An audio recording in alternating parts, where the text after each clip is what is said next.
তো যেখানে আমাদের কথা বলা উচিত ছিল যে বার্সেলোনা রায়ো ভালেকানোর সাথে হচ্ছে গিয়ে কীভাবে ম্যাচটা জিতছে, বা রায়ো ভালেকানোর সাথে হচ্ছে গিয়ে আমাদের পেড্রির ডমিনেন্স দেখছি, আর দেন আরাউহোর ডিফেন্ডিং, আরাউহোর লং বলস নিয়ে যে জায়গায় ওদের নিয়ে হচ্ছে গিয়ে কথা বলা উচিত ছিল, সেই জায়গায় আমরা এখন কথা বলতে হচ্ছে গিয়ে জাভি আর লাপোর্তা অ্যান্ড আমাদের প্লেয়ারদের মাইন্ডসেট নিয়ে। কিসের জন্য বলতেছি এই জিনিসটা? অবভিয়াসলি হচ্ছে আমরা জানি যে ভাই জাভির সাথে বার্সা এবং বার্সা বোর্ডের জিনিসটা আসলে জমতেছে না। অ্যান্ড আজকে হচ্ছে গিয়ে ফার্স্ট একটা পিকচার দেখা গেছে জাভি হার্নান্দেজ আর ওয়ান লাপোর্তার ভিতরে, যে জায়গায় দুইজন লিটারালি দুই দিকে তাকায় আছে, যে জায়গায় Joan Laporta was present in Montjuic এবং জাভি হার্নান্দেজ লিটারালি প্রেসিডেন্টের দিকে তাকায়ও নাই। জিনিসটা হচ্ছে গিয়ে এরকম। অ্যান্ড ওয়ান লাপোর্তার সাথে জাভি হার্নান্দেজের সম্পর্ক ভাই একদম ডিগ্রেডেড হইতেছে। প্রেস কনফারেন্সে আইসা জাভি হার্নান্দেজ বলতেছে যে আমি হুয়ান লাপোর্তার সাথে কথা বলতে চাই, আই এম ভেরি কাম। মানে ইটস লাইক ভাই ওর ভিতরে অবভিয়াসলি কোনো কিছু আছে হুয়ান লাপোর্তার এগেনস্টে, যেই কারণে ও নিজেরে প্রেশারাইজ করতে চাইতেছে না মিডিয়ার সামনে। এই কারণে ও আসলে বুঝতে চাইতেছে যে না, আই এম ভেরি কাম, আমার সমস্যা নেই, আমি হচ্ছে গিয়ে ওর সাথে কথা বলবো। এই জায়গায় ডেকোর সাথে হচ্ছে গিয়ে নাকি জাভি হার্নান্দেজের অনেক আগে নাকি মিল হয়ে আসছে, যেটা মিডিয়াতে আছে, বাট ভাই ডেকোরে জাভি দেখতে পারে না, to be very honest, and Xavi ডেকোরে দেখতে পারে না, একদম ভাইস ভার্সা জিনিস। অ্যান্ড কি গতকালকে আগে যে ভিডিওটা আমি বানাইছিলাম সেখানে আমি বলছিলাম যে এরকম একটা কাহিনী হইতেছে যে জাভি হার্নান্দেজের মুখ খোলার পরে হুয়ান লাপোর্তা চায় যে জাভি হার্নান্দেজটা লেজিট স্যাক করতে। তো মিলিয়ে এসব জিনিস হইতেছে। এরই মাঝখানে Juan Laporta and Xavi Hernandez দুজন ফেস টু ফেস আসছে, স্টিল ওরা একজন আরেকজনের দেখে নেই। যাই হোক, এই জিনিসটা বাদ আমি আসি হচ্ছে গিয়ে ডিরেক্ট ম্যাচে। আর রায়ো ভ্যালাকানোর সাথে হচ্ছে গিয়ে ম্যাচটা বার্সেলোনা খুব ইজিলি দিচ্ছে, যেটা হচ্ছে গিয়ে ফার্স্টে 1 থেকে 2 মিনিটে লেভানডস্কি গোল বের করতে পারছে। যে জায়গায় লেফট ফ্ল্যাঙ্কে যে জায়গায় লামিন ইয়ামাল সবসময় খেলে, ও জাস্ট ট্র্যাক ব্যাক করে লেভানডস্কির একটা it's one kind of flying assist বা হচ্ছে গিয়ে ভলি দিচ্ছে, যেটা হচ্ছে ইজিলি লেভানডস্কি ফিনিশ করছে। অ্যান্ড দেন হচ্ছে গিয়ে আসে আমাদের brilliance master boy Pedri, literally master mind to be very honest. যে জায়গায় আড্ডা গুলার অ্যান্ড হচ্ছে গিয়ে অন্যান্য প্লেয়ারদের সাথে আমাদের পেড্রির তুলনা করা হয়, ভাই আমার কাছে পেড্রি ফার বেটার আমার কাছে পার্সোনালি। কারণ ভাই আমি ভাই বার্সা সাপোর্টার, আমার কাছে ভালো লাগে পেড্রির খেলা। যেখানে লেজিট 62 মিনিটের নাইমা ও হচ্ছে গিয়ে ম্যাচটা লেজিট ডমিনেট করা শুরু করে দিয়েছে, টু বি ভেরি অনেস্ট।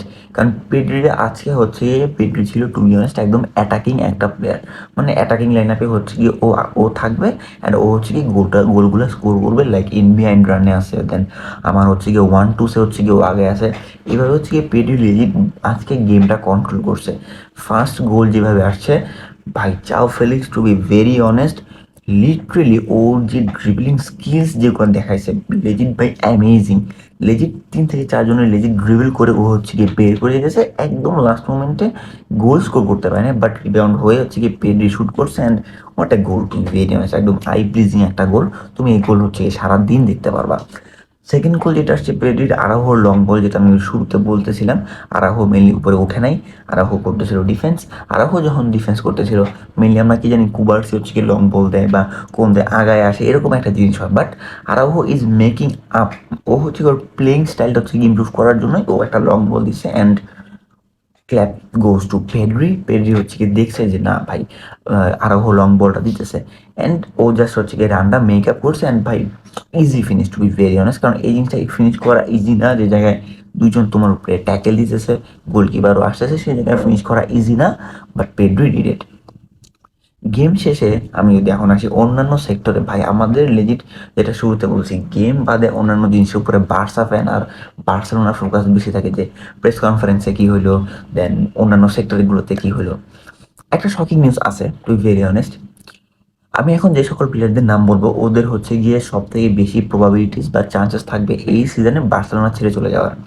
এক হচ্ছে গিয়ে রাফিনিয়া, 2 নম্বর হচ্ছে গিয়ে ফ্র্যাঙ্কি ডিয়ং, 3 নম্বর ওলিল রেমিউ, 4 নম্বর হচ্ছে গিয়ে আরাউহো।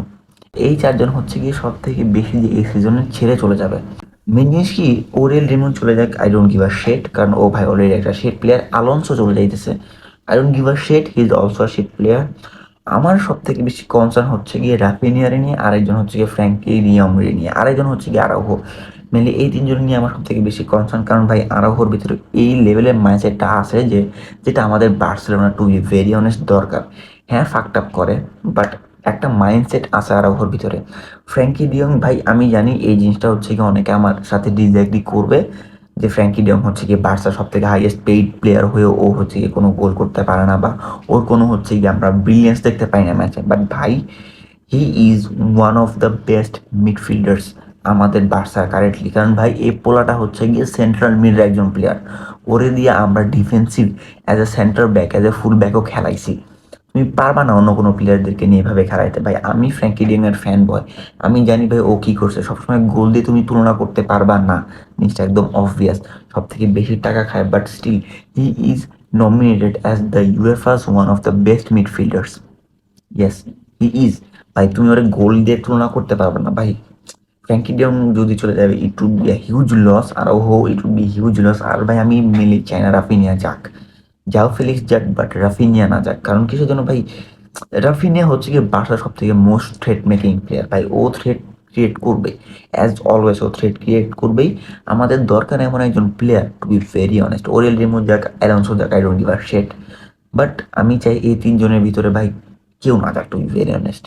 অবভিয়াসলি ফ্র্যাঙ্কি ডিয়ং না যাক, আরাউহো না যাক, অ্যান্ড রাফিনিয়া না যাক। কারণ ভাই ওদের ভিতরে এই মেন্টালিটিটা আছে।